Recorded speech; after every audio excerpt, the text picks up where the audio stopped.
जय हिंद।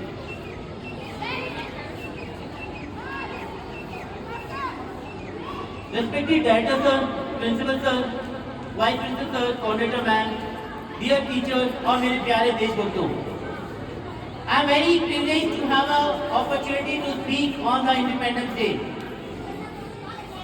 And एक Independence Day पे मैं आपसे ये कहना चाहूँगा कि मैं घर घर में इंकलाब की आग लगाने आया हूँ। मैं घर घर में इंकलाब की आग लगाने आया हूँ। एक भारत के राम जगो मैं तुम्हें जगाने आया हूँ। जी हाँ, patriotism means passionate and selfless love towards the nation. Any task that is contributed for the development of the nation is considered patriotism. Let me tell you very clearly, it's not being patriotic on the occasion of Independence Day or Republic Day is considered as a form of patriotism. So let me tell you very clearly कि आजादी ऐसे ही नहीं मिली हमें। आज की आजादी क्या है, दो शब्दों में कहना चाहूंगा मैं। गूंज रहा है दुनिया में भारत का नगाड़ा, गूंज रहा है दुनिया में भारत का नगाड़ा। चमक रहा है आसमान में देश का सितारा, चमक रहा है आसमान में देश का सितारा।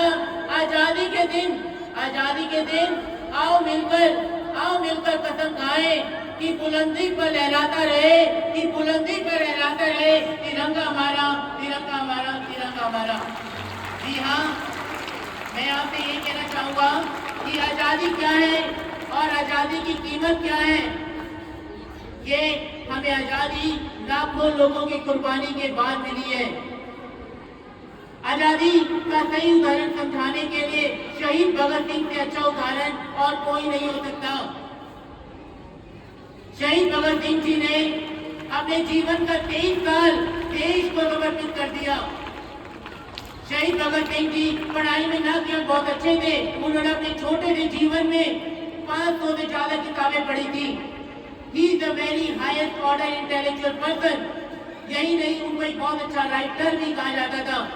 उनके द्वारा लिखे गए आर्टिकल उस समय की प्रसिद्ध मैगजीन अकाली, कीर्ति, वीर अर्जुन और प्रताप जैसी मैगजीन में प्रकाशित किए जाते थे।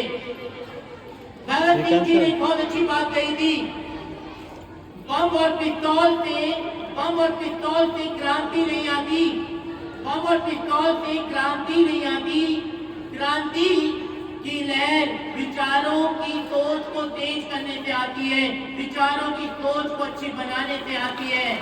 जी हाँ, आप सभी जानते हैं कि हमारे आदरणीय महात्मा गांधी जी ने जब दांडी मार्च किया था और 12 मार्च 1930 से 6 अप्रैल 1930 के बीच में, जिसके कारण उन्हें सभी ने अवश्य आंदोलन स्टार्ट करना पड़ा और उस आंदोलन को रोकने के लिए गांधी इरविन समझौता भी आया। और इसी दौरान लाहौर षड्यंत्र में भगत सिंह, सुखदेव और राजगुरु जैसे हमारे देश के वीर 3 सपूतों को फांसी पर लटका दिया गया। और वो दिन वो काला दिन था जिससे हमारे देश के 3 वीर गए नहीं थे, हमारे देश में क्रांति भी जगा के गए थे, हमारी आंख खोल के भी गए थे। एक सोचने की बात है कि हमें सोचना चाहिए, ये 3 वो हस्तियां हैं जिन लोगों को फांसी के लिए 24 तारीख निर्धारित की गई थी, लेकिन जिस तरह की लहर, जिस तरह की क्रांति उन्होंने पूरे देश में फैलाई, उससे अंग्रेजों के दिनों दिन और रातों रात हाथ पहुंचने लगे। उन्होंने उन्हें एक दिन पहले ही और पहली बार मध्य रात्रि में रात के दिन किसी को फांसी पर लटकाया गया। वो हमारे देश के 3 वीर भगत सिंह, सुखदेव और राजगुरु जी है। भगत सिंह जी एक बात हमेशा अपनी किताब में लिखे गए हैं, मैं आपसे शेयर करना चाहूंगा। इस कदर वाकिफ है मेरी कलम मेरे जज्बातों से, इस कदर वाकिफ है मेरी कलम मेरे जज्बातों से कि अगर मैं इश्क मोहब्बत लिखना भी चाहूं तो मेरी कलम इनकलाब ही लिखती है।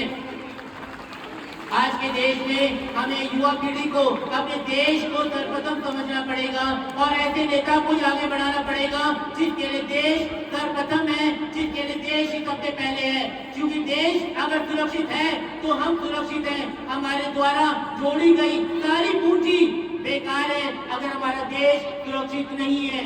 लास्ट में उनके द्वारा लिखी हुई एक लाइन और जरूर कहना चाहूंगा कि जिंदगी तो सिर्फ अपने कंधों पर जी जाती है, जिंदगी तो सिर्फ अपने कंधों पर जी जाती है, दूसरों के कंधों पे तो सिर्फ जनाजे उठाए जाते हैं, दूसरों के कंधे पे जनाजे उठाए जाते हैं।